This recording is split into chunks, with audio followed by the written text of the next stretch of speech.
In addition to being a digital anthropologist, I'm also a digital futurist. So what a digital anthropologist does is, or at least the way I describe it, is I study how technology impacts behaviors, cultures, societies, whether that's as employees or as customers.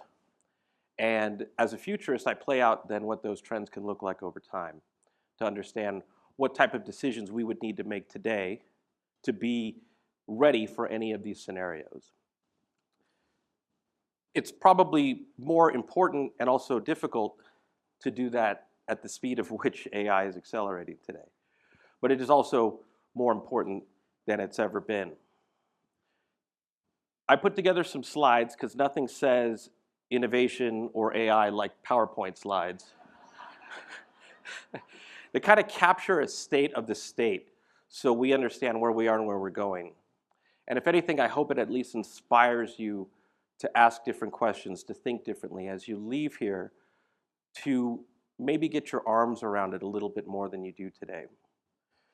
The thing that's interesting about artificial intelligence is I've been studying every tech revolution going back to the 1990s.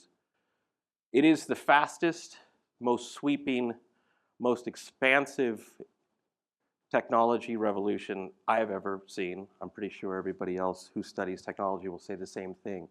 But what's also the most interesting part about it is that it's not done. There are so many waves ahead of us. And I think the most interesting part about this is us. So as someone who studies this, but also someone who works with C-suites of every company in every industry of every size around the world, the most common reaction to this is either deer in the headlights, or that we apply the technology, the mental frameworks, the investments, the resources, the way that we have with every technology going back to the Industrial Revolution, and that is to automate, to scale, to increase in efficiencies, and to take out costs. And that's all good. But the other thing that makes AI really fascinating, it's also the first technology that can do more than that. And we're not actually, as leaders, exploring it in those horizons yet. And so that's what I want to share with you today is what do those horizons look like? Michael, thank you for providing books to everyone. The book is about how do you open your mind to see everything that we're witnessing today. It teaches you how to ask different questions, to get to different answers, to explore the unknown, and perhaps find the potential, for example, in AI, to experiment in new ways that create new value. Because in the end, that's what innovation really is about, creating new value.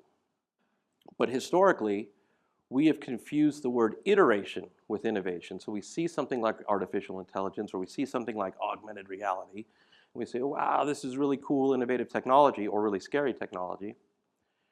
And we put it into the box of business as usual. And when we do that, since it is an innovative technology, it looks innovative.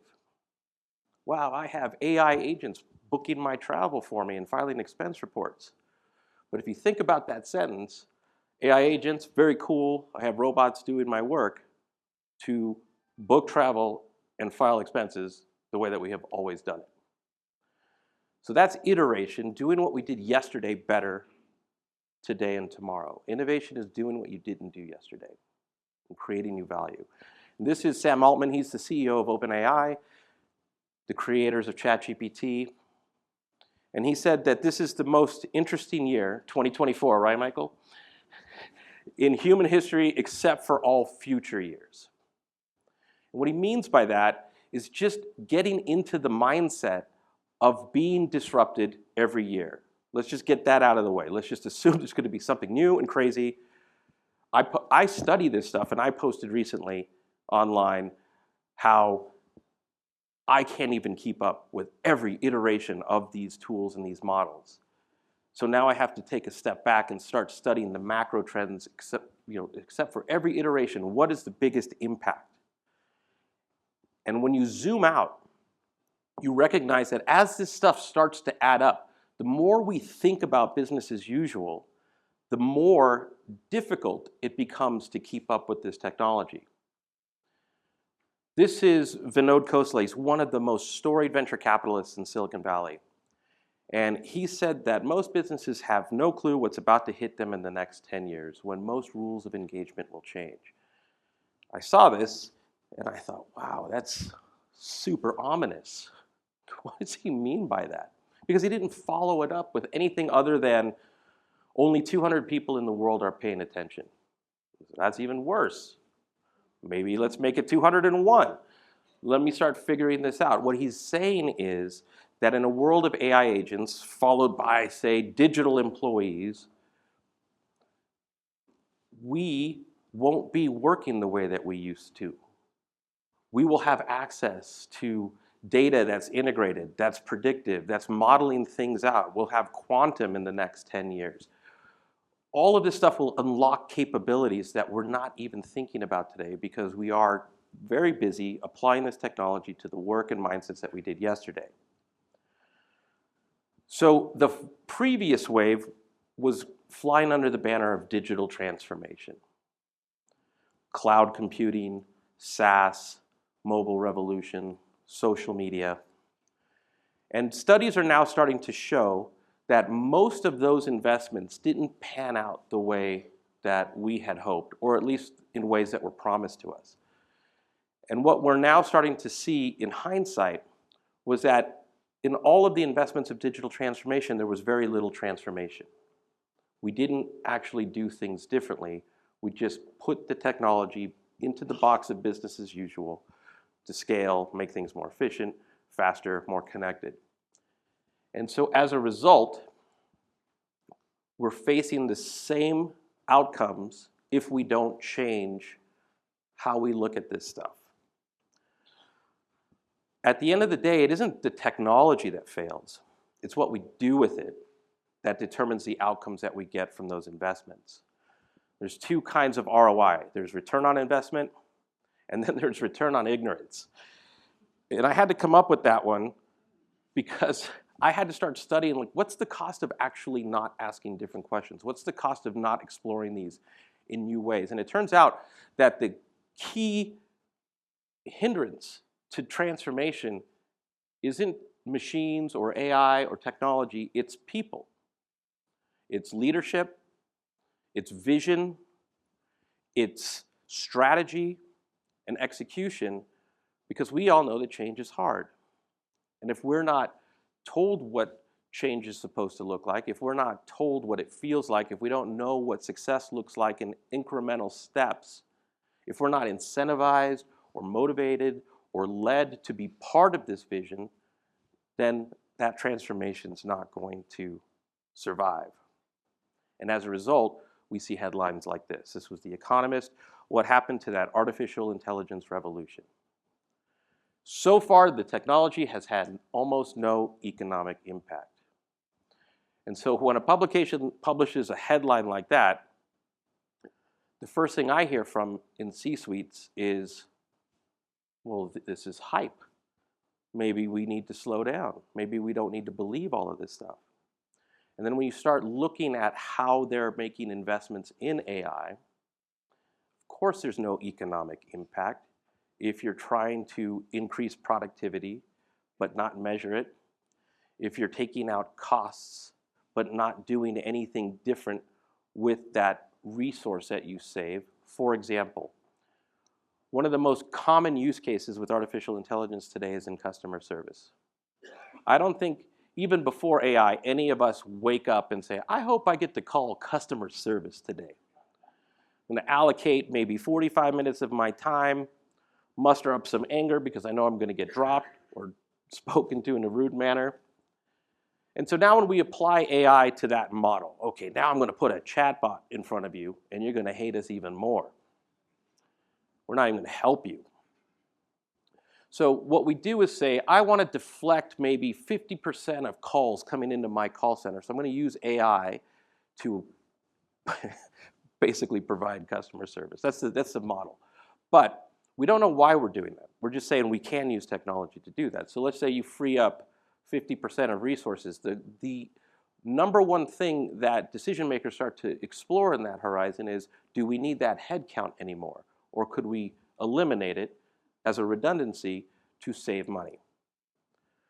What the best companies are doing instead is saying, what can we do with that time to create net new value? And that question, if we explore it, and if we can find the right answer, what happens is we create economic impact.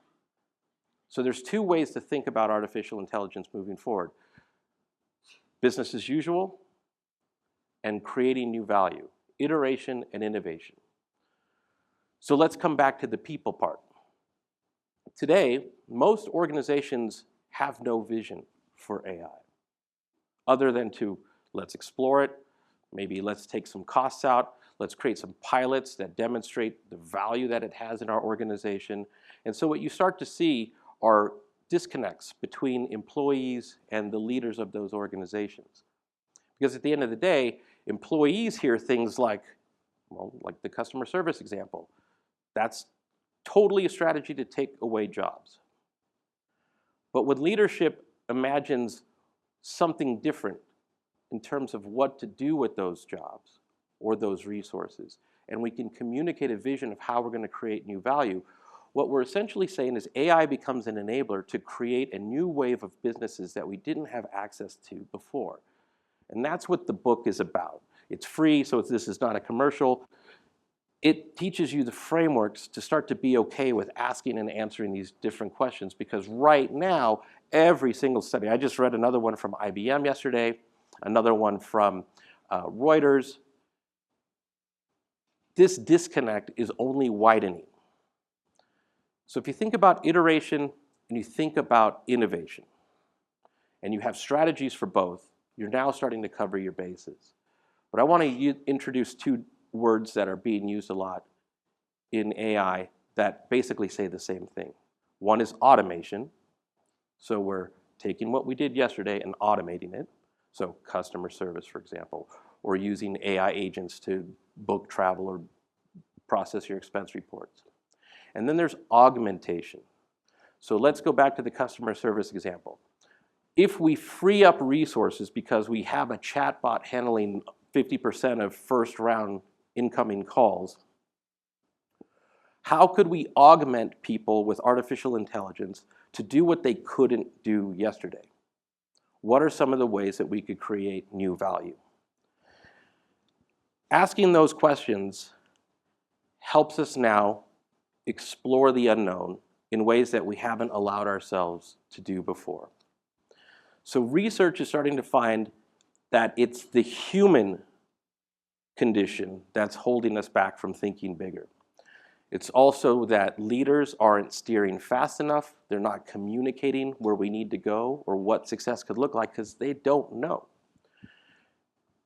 One of the things that I've learned in working with companies and trying to advise these innovation strategies is that we have to go through this mental exercise of accepting that the reason we're not steering fast enough or the reason we're not communicating that vision is because we actually do not know the answer. So when we do not know the answer, we lean on what we do know. Most C-suites, most decision makers are experienced, which is why they're in that role. They have had successes, they have had failures, and every bit of that goes into that decision-making model of how someone says what we need to do next. And so the more that we lean into the past, it's counterintuitive, but the more we're actually going to not steer fast enough and not think big enough. It's when you accept what I know, what I know I don't know. That's usually that's everybody's comfort zone area. And then what I don't know, I don't know. That outer realm is where AI lives. When you talk to CEOs who are playing with this stuff, they will tell you that the AI that they use is smarter than their C-suites and is smarter than their boards. That's assuming that the CEO understands when an AI is hallucinating or not hallucinating. But even if it is, I guess it still sounds better. So we're already starting to see what empowerment looks like and feels like. And the minute decision makers start to explore what I don't know, what's going to happen is you're going to create an inflection point of what businesses can do that you're not even exploring yet. And that's where disruption is already starting to lie. I live a lot in the startup land as well because I have to see what the cool kids are doing in order to bring some of that back to advise companies like, hey, look, it's not just your competitors. There are AI native startups that are looking to create the first billion-dollar company with one employee, scaling through AI agents and digital employees. So there's a lot of work to do, a lot of questions to ask, a lot of uncomfortable truths to explore, and a lot of unknowns to start to make a bit more tangible. So this is the second year of what we call the AI Index. So at ServiceNow, we publish this AI maturity model. It took me about a year to study. Back in 2022 to 2023, we published the first one in 2024, and now we publish the second one in 2025. It's free if you want to Google it and download it. But it studies how companies are organizing around this stuff and the steps that they're taking in order to accelerate. And what's interesting this year, so it's only the second year, we found that overall, out of a score of 100, with 100 being super mature, that the average score this year was 35. The average score last year was 44. So it actually went down year over year. And the reason why is because people are feeling overwhelmed. Things are accelerating. In 2024, we were still talking about generative AI. Now we're talking about AI agents and agentic AI. So now people are starting to feel the pressure of not knowing what they don't know. They're leaning on what they do know to feel some kind of semblance of control. And so as a result, you get all of these pilots being created without really knowing why. They're being created because they just want to prove that AI has something to do within the company. And plus, most C-suites have a mandate to embrace AI, but they still don't know why, which is the problem that we got into with digital transformation back in the day. I was working with a healthcare organization recently, and they said, we have more pilots, more AI pilots than American Airlines has pilots. And I asked, have you looked into what those pilots are trying to accomplish? And every single one of them was cost takeout or resource allocation. Not one of them was about creating new value. Not one of them looked at reimagining work. For example, I asked about certain pilots because we had the deck in front of us, and I said, you've applied AI from this beginning to this end. Have you even looked at whether or not this is the right workflow period? Is this data even integrated, or are you just using one data silo to complete this workflow? And when we started having those questions, we realized we were limiting the potential for this. What we're really talking about, if you think about any kind of work you do, it probably touches multiple parts of the organization. Yet multiple parts of the organization have their own systems of record. And for AI to do its thing, those systems have to be integrated with that data. This is actually one of the hardest transformations organizations are facing because AI needs data, and most data lives in silos, just like the organization design is siloed. So what we learned is that of those companies who are accelerating, there were certain things that they did that others weren't doing. One of them was governance, which was, all right, we don't know what we don't know, so let's put up some guardrails so that, for example, one company I worked with uploaded their entire HR policy into ChatGPT to help it develop its next year's strategy without realizing that ChatGPT is not secret. It now is training on their HR data, which is not supposed to happen, not for a publicly traded company. So governance becomes really important. The other is visionary leadership. And it's okay to say, I actually don't know where this is going, but we're going to figure it out, rather than not saying anything at all, or leading with yesterday's vision for something incredibly different and powerful. So a low-hanging area for fruit is experience. So if I free up time for you, what could I do that creates immediate value into the organization? One of them is customer care, patient care, home care.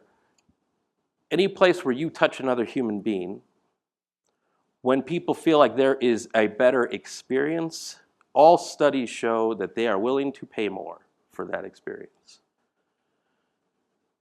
So there are answers out there. And we're already starting to see where these experiments can go. The actual threat isn't AI, it's ourselves. And whether or not we can think bigger, whether or not we could think more creatively, whether or not we can find comfort in the unknown so that we can create pilots, no matter how small, that explore efficiency, but also value creation. And this is the hardest part because of our egos or our stubbornness or our arrogance or our ignorance, whatever it is. We apply yesterday's logic to something that actually can't work in that environment. Even the systems require new business logic. And the more, think about teenagers who have figured out how to cheat in every possible way. They're going to enter the workforce at some point. I did this study. This is I promise it's relevant, but I did this study about 10 years ago where I studied why millennials weren't joining some of the biggest companies in the world. And no one could figure out why. So I said, all right, let me see a job rec. Give me a job rec, and I picked up my iPhone, and one of the CHROs said, oh, no, you can't bring up a job rec on a mobile phone because it doesn't work on a mobile device. I said, oh, okay, that's one problem. Another problem was that they were saying that there were a bunch of YouTube videos that talked about how crappy it was to work at these companies. And their strategy was to put videos out that said the opposite. I said, I'm sure that's going to work because lying is super effective. Why don't we find out why people don't like working here? And the most interesting nugget that I found from that research was when someone came in for the job interview and they saw desktop phones, they already knew that it wasn't their vibe, that they don't work that way. And so the same thing is starting to happen now with AI. If they don't get a sense that you are thinking bigger in the way that they might have changed or transformed their lives with AI, they recognize then that they either join a different type of company or they start their own. And there are incredible waves right now of people starting companies because AI can do for them what they couldn't do by themselves. So I have this philosophy: if you're waiting for someone to tell you what to do, you're on the wrong side of innovation. It is giving yourself space and time for creativity, to ask different questions, to surround yourself with different people that can help push you out of your comfort zone. Because the world is evolving. There are AI-first companies now starting to take shape. There are even what's called AI-forward companies now starting to take shape. These are legacy companies that recognize that they're not on the right path right now. Small until they figure things out, and the minute that they figure things out, that's that inflection point. So someone has to start imagining new possibilities, no matter how small, no matter how big, but it just has to be different. So I always say that if you're not the hero, who is? And many times, we each have the ability to explore the unknown and experiment. We have to be willing to disrupt ourselves. Otherwise, that is a gift someone else will give us. And that type of disruption is not just a gift to yourself, it's productive, it's positive, and it becomes contagious. This gets down to the culture of an organization where psychological safety now feels like the new comfort zone. It's okay to ask different questions. It's okay to challenge conventions and the status quo. These are some of the questions that companies are asking. And if you'd like a copy of this deck, I'll make sure that the team sends it to you afterwards. But where mature organizations, and not mature because basically nobody really is mature yet, but where companies are now starting to find traction is when they're looking at pilots that span multiple silos, like something as simple as onboarding an employee. They got to get their laptop, they got to sign up for benefits, they got to sign up for payroll. And if they can connect those dots through an AI pilot, now what you're starting to do is feed the system data from multiple parts of the organization. You start to see now what it looks like. And now when you start asking your data different questions, you'll be able to anticipate bottlenecks. And you'll be able to start to experiment with opportunities you couldn't see before. I think one of the greatest philosophical shifts we can all make as individuals is to challenge our own conventions and what we even think is possible. So for example, when you experiment with Claude or Perplexity or ChatGPT, whatever your tools of choice are, most of us actually use it the way we use Google search. And the reason we do that is subconscious, but it comes back to that comfort zone thing.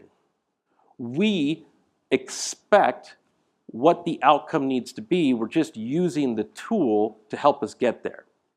So we're not actually changing anything about us. So for example, I ask it to completely challenge my assumptions. And I go back and forth until I learn what I didn't expect was possible. And that is the shift to what I call an AI-first mindset. When you don't know what's on the other side of your prompt, you're on the right path.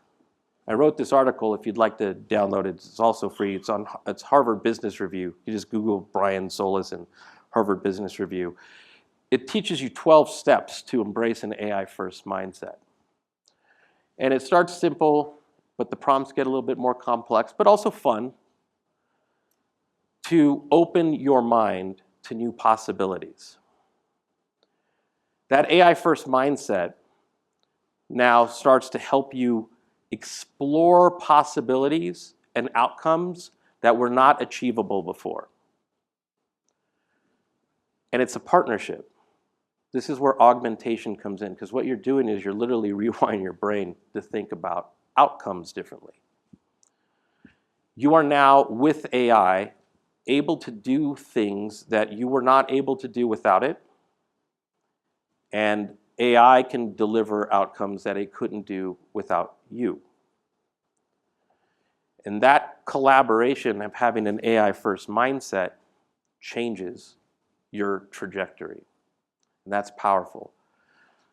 So another way to think about it is if you use a Microsoft Office suite like PowerPoint or Word or Outlook, you've probably been familiarized with having Copilot installed. Copilot can help you imagine more beautiful slides, like I didn't use it for this one, as you can tell. It can help you write better emails. It can help you write better paragraphs. And what that AI is training us to do is to use AI as business as usual. When you start to challenge yourself in those prompts and you don't know what's on the other side of it, that's when you break that cycle. So Copilot's actually reinforcing bad habits. And I could tell you, I've already started to study this. Those bad habits actually make us dumber. Anybody in the room use Google Maps? Okay, yes, thank you. Some of you are still waking up. It's okay. It's all right. When you use Google Maps, studies show that you actually lose your sense of direction because you lean on it and you lose the skills of understanding certain aspects of navigation. So if you use Copilot a lot, you are actually training yourself to lean on it more, giving yourself Google Maps syndrome. So as you think about the questions that you're asking, think about them in the two buckets. Iterative AI, which supercharges your work, but then also innovative AI, so you break those cycles of dependency. What can you do that creates new value, different results? Because it's innovative AI that's actually going to be the most disruptive. And companies are already starting to explore these avenues. You need both. You have to improve yesterday, and you have to create new value for tomorrow.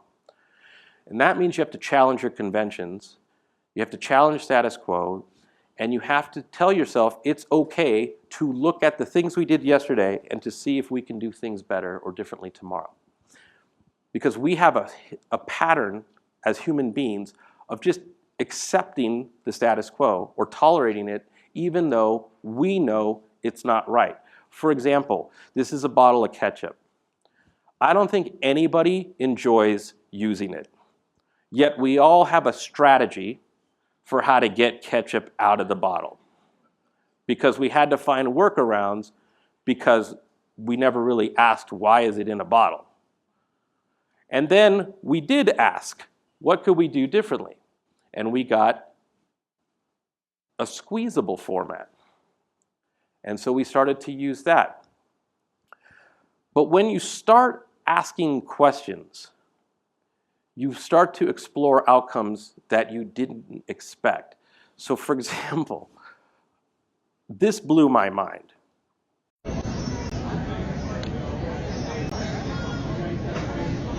So that is very true, actually. Come here. I wrote a paper on ketchup bottle development when I was in college. Right. The original glass ketchup bottle was made in 1890, but then they made a squeezable ketchup bottle in 1983. But it was still difficult to get ketchup out of the bottle. So they made what's called an upside down container, or a gravity container, which was in 2001. And that's the one that you see right there. So I'm going to show you guys why that works. Now, if you were to squeeze a gravity bottle from the front like this, you have to physically squeeze for it to come out. But if you were to squeeze the bottle from the sides and then release, all the pressure is going to push out the ketchup on its own. So take a look. I squeeze the sides. It just releases like that. Super easy. So that came out in 2001. 24 years I have been using this bottle the wrong way. There are no instructions on it. So we just live with it. Yet there are different ways, and that magic exists in every corner of your work.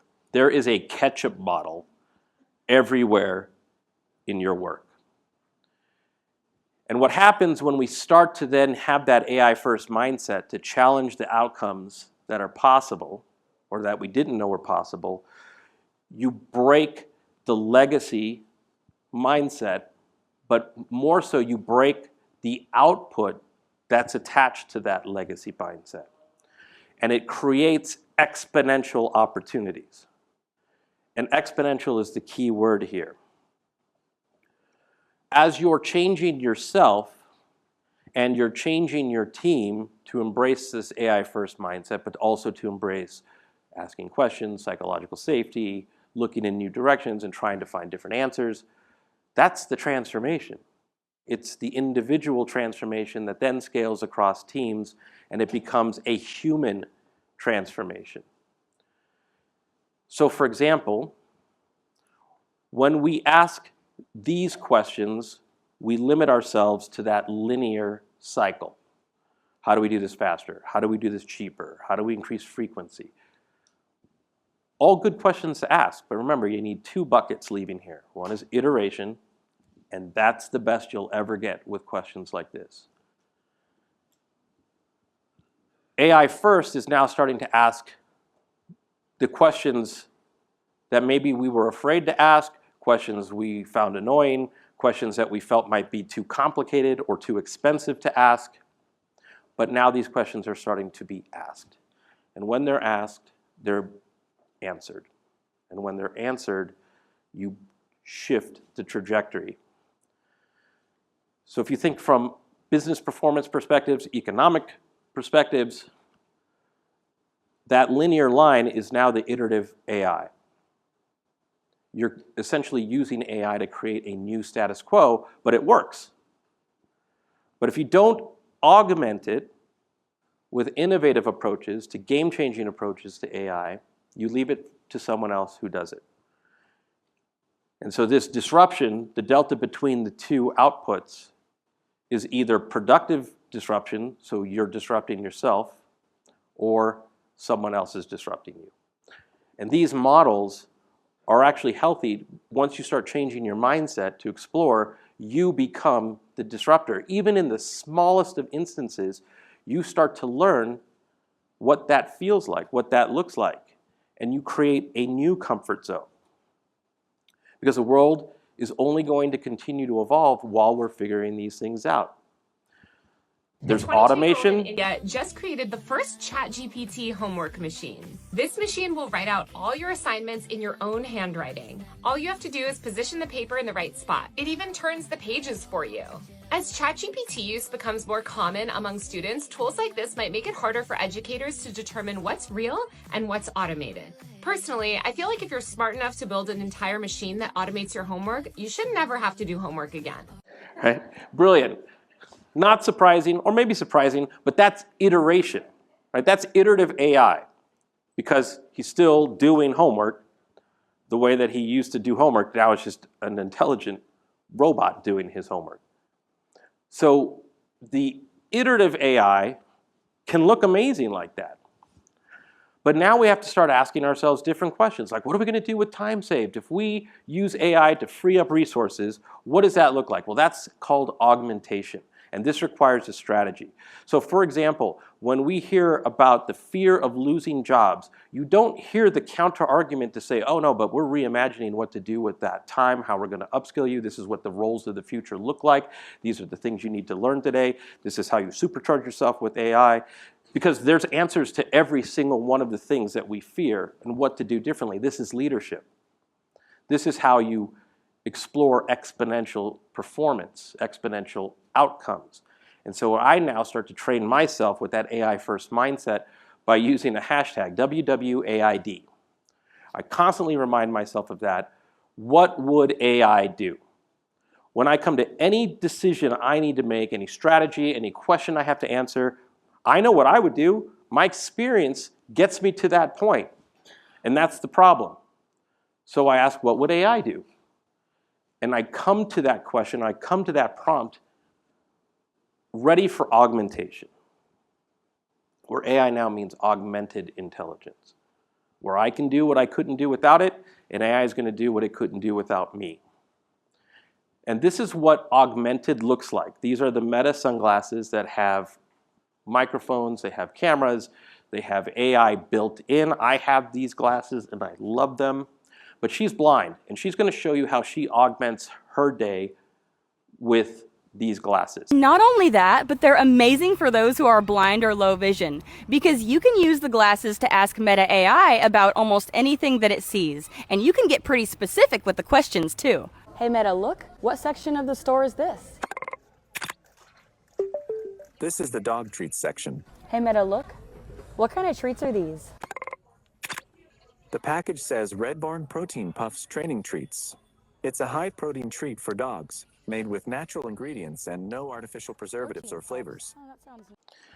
So I bought them, and I justified them to my wife because we were going to Italy on a family vacation. And I said, we can use these to translate in real time what we're reading or seeing or hearing. That's true. And you can look at historical sites and have it be your tour guide, tell you exactly what you're looking at, and you can ask it a million questions about it. And it worked.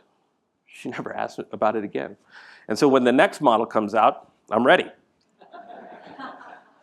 But here's also an exploration of augmentation. So IKEA did what we talked about earlier. They wanted to deflect first-round customer service calls, and it was so effective that their AI was able to solve 57% of cases, which is huge.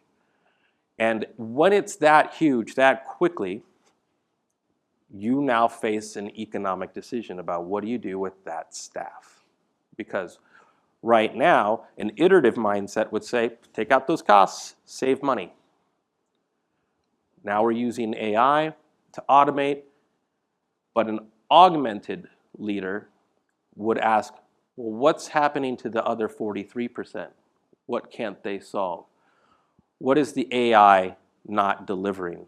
What kind of questions are people asking? And it turns out that as they research this, they realized that what they could do to answer those questions was reskill the people whose time were now freed up to deliver new types of services to those customers. And what it turned out to be was interior design. I need to do this for my office. I need to do this for my home. I'm thinking about a new kitchen. And so they reskilled those agents as interior design professionals, spun it out as its own services model, and in the first year generated €1 billion. So, saved money, created new value. These are all mindsets. Now I want you to think about, with AI agents, iteration and innovation, what you're now going to be able to scale. So if you're scaling new value, that creates exponential growth. So there are already models that start to show this, but how wild is that going to be? Well, this is the CEO of Bumble, which is a dating app. I don't know what it's about because I'm married, but I could assume that you find people to date on this app. The CEO said recently that you're going to have AI agents who are you. And you're going to date other AI agents all day, every day, until you find the 3 candidates that you should actually meet in the real world. Think about how much money you're going to save. That's just amazing. Just amazing. But that same strategy could be modeling experiences.